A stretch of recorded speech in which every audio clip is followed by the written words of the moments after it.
I am here now at Saskatoon Police Service Headquarters, and I'm joined by Chief Cam McBride in his very nice office here. And I'm on your turf now so that we can look back at the year that was. 2025 has come to a close. So let's go right into it. The year in review.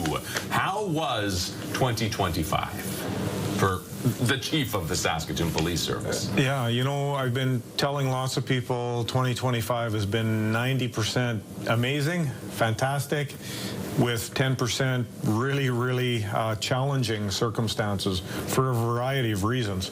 And so, yeah. Okay, well, that's simple. That's numbers. That gives me an easy follow-up, which is, let's talk about that 10% then. What are some of the things you look back on and think, man, for these last 12 months?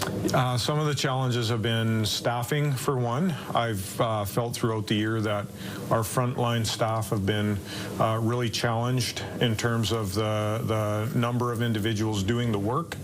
I felt like, you know, they've been working really hard without much of a reprieve. I've also, of course, been dealing with some disciplinary issues that have been in the media. Those are always hard. There's a person at the end of every disciplinary issue, which I take very seriously, and so that's been a struggle as well. And then, of course, we deal with some very tragic things within policing, and so even though I'm predominantly working within the administration end of things or within the community development end of things, still those really sad, sometimes devastating stories really weigh on a person, and so that would be part of that 10%. Okay, sure. let's stay with that 10%. The addictions issue has been there all year for a few years now, and it doesn't really appear to be getting any better so far. Any thoughts on that? Maybe I don't know if there's a change in strategy, something to, because the status quo doesn't seem to be making any headway. Is there a way that we can maybe take some of that 10% and turn it to the other side? Great question. You know, traveling across Canada, speaking to my colleagues within policing, we're seeing it across the board from coast to coast. Yeah. And there are strategies that are being developed all the time. Some unsuccessful, some yet to be tried.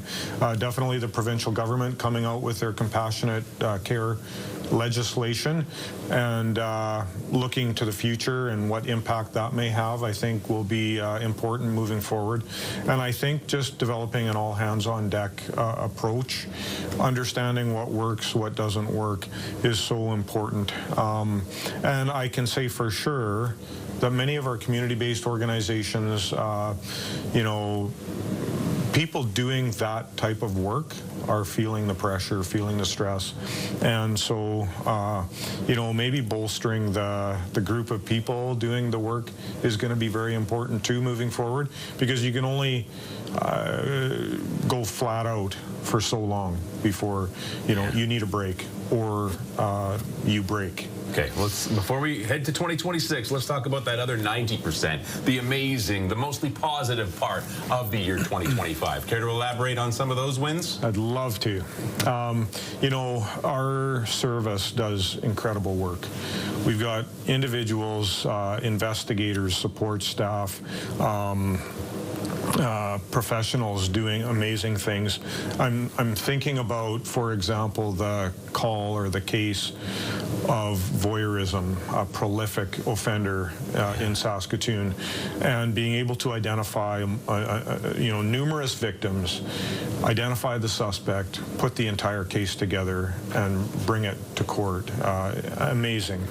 Another one, the GPS trackers that we had in Saskatoon.